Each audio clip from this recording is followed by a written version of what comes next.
Bouge aussi à Pointe-à-Pitre avec Comès en Lari. C'est le nom de ce village mis en place par l'association de valorisation du patrimoine guadeloupéen en lien avec la ville de Pointe-à-Pitre. Objectif, mieux recevoir croisiéristes et clients locaux.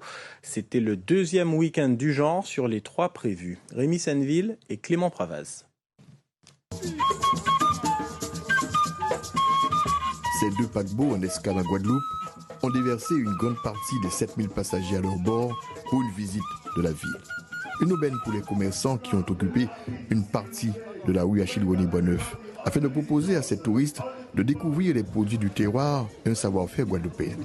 Une initiative de l'association de valorisation du patrimoine alliée aux affaires culturelles, de l'animation et du tourisme de la ville de Pointe-à-Pitre.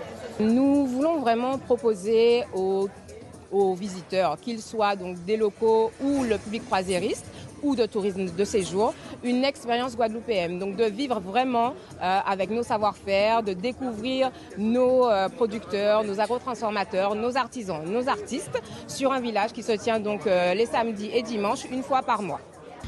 La vingtaine de commerçants a proposé un éventail assez large de ce qui se fait en Guadeloupe en matière de production locale. C'est une magnifique opportunité de présenter les produits, le savoir-faire local et de mettre en valeur notre terroir autour du puits à pain. Ça reste une très belle vitrine pour la Guadeloupe parce que ce sont avant tout des artisans qui y travaillent. Et du coup, au-delà des artisans, avec l'aide des commerçants, donc ça nous permet de vraiment montrer ce que nous pouvons faire en Guadeloupe.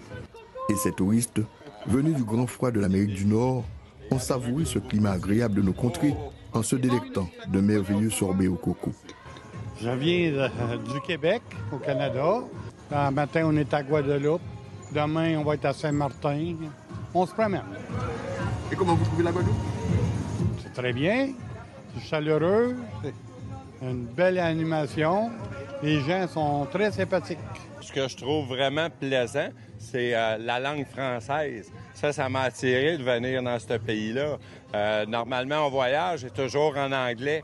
Et c'est vraiment magnifique de pouvoir s'exprimer dans notre langue. C'était la deuxième opération de ce genre sur les 3 prévues cette année. La dernière aura lieu les 7 et 8 mars prochains.